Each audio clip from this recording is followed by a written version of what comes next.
الزملكاوية مستغربين ليه جماهير النادي الأهلي فرحانة إن الزمالك خسر الكونفدرالية.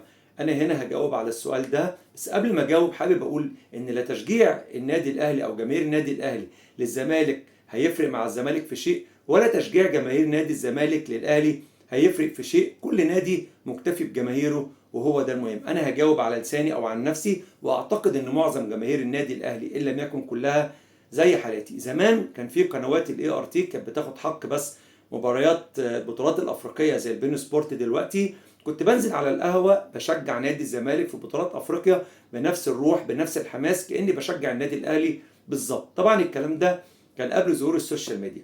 بعد ظهور السوشيال ميديا اتفاجئت ان كل من هو بينتمي لنادي الزمالك بيكره الاهلي كره مش طبيعي.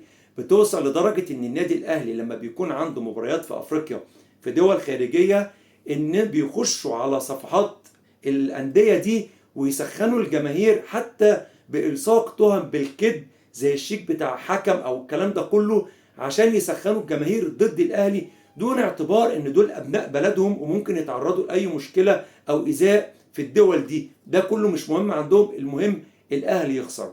فلدرجة ان انتوا وصلتوا لي قناعة ان انتوا بتشجعوا نادي الزمالك مش حبا في الزمالك، كرها في الاهلي.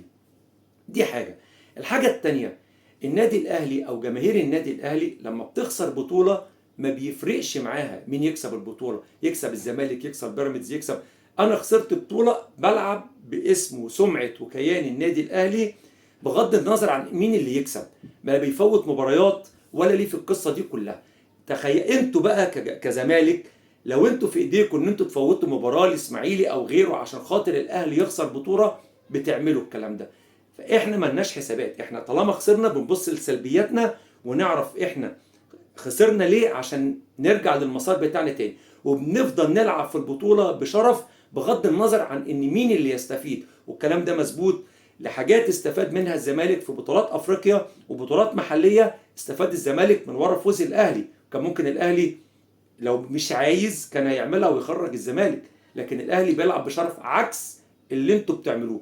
طب ده في حالة ان النادي الاهلي بيخسر. طبعا انا مش هتكلم عن التحفيل لما الاهلي بيخسر سواء في بطولات افريقيا او في غيره، على التحفيل اللي انتوا بتعملوه، لكن ده كله مش مشكله. طيب لما الاهلي بيكسب انتوا بيرد فعلكم ايه كزملكاويه؟ لازم تقللوا من انجازات النادي الاهلي وبطولاته. حتى بطوله الثلاث قارات اللي الاهلي خدها قعدت تتريقوا عليها، ما اعترفتوش بيها الا لما نادي بيراميدز خدها. ده في حاله ان الاهلي يكسب. طب لما انتوا بتكسبوا بقى بتعملوا ايه؟ لما الزمالك نفسه بيكسب بطوله، يا لهو على زبط السنين بقى، وبتدخل الاهلي في جمله مفيده في تحفيلك. يعني انتوا بطوله الكونفدراليه وصلتوا للنهائي ما كنتوش لسه خدتوا البطوله وعمالين تقولوا احنا اسياد افريقيا وهيجوا يوم السبت ونعرفكم مين هو سيد اسياد افريقيا، واحتفال احتفال احتفال، ومدخل الاهلي معاك في جمله مفيده في بطوله الاهلي اصلا مش طرف فيها. فانا ليه انا كاهلاوي هبقى بعد كل اللي انا قلته ده هتمنى لك التوفيق؟ اكيد لا.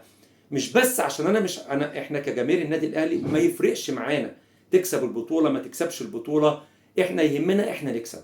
طيب بس انا ليه انا اتعاطف معاك واجيب لي نفس الصداع ووجع الدماغ وتقعد تحفل عليا وتتعب لي اعصابي؟ على فكره احنا مش بيفرق معانا ولا بنتضايق من الكلام ده، لان احنا بنبقى عارفين من جوانا ان دي بتبقى بالنسبه لكم طفرات ولحظات عابره، فانتوا بتعيشوا اللحظه، فاحنا ما عندناش مشكله ان انت تعيش اللحظه.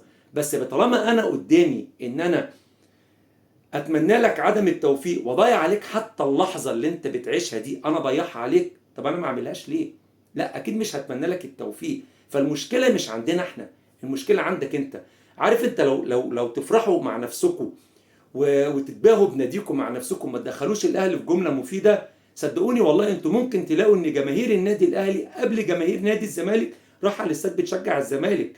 وعلى فكره انا حضرت حاجات زي كده وكنا بنروح نشجع الزمالك، كان في ماتشات انا كنت بشجع فيها الزمالك في الاستاد عادي.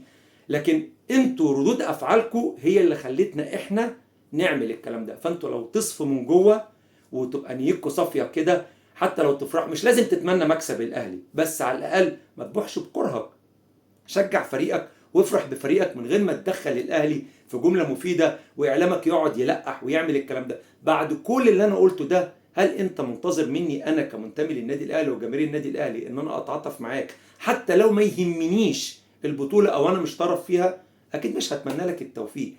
اسلكوا من جوه هتلاقونا حاجة تانية غير. يا رب الرسالة تكون وصلت، يا رب دايما اشوفكم على خير. السلام عليكم ورحمة الله وبركاته.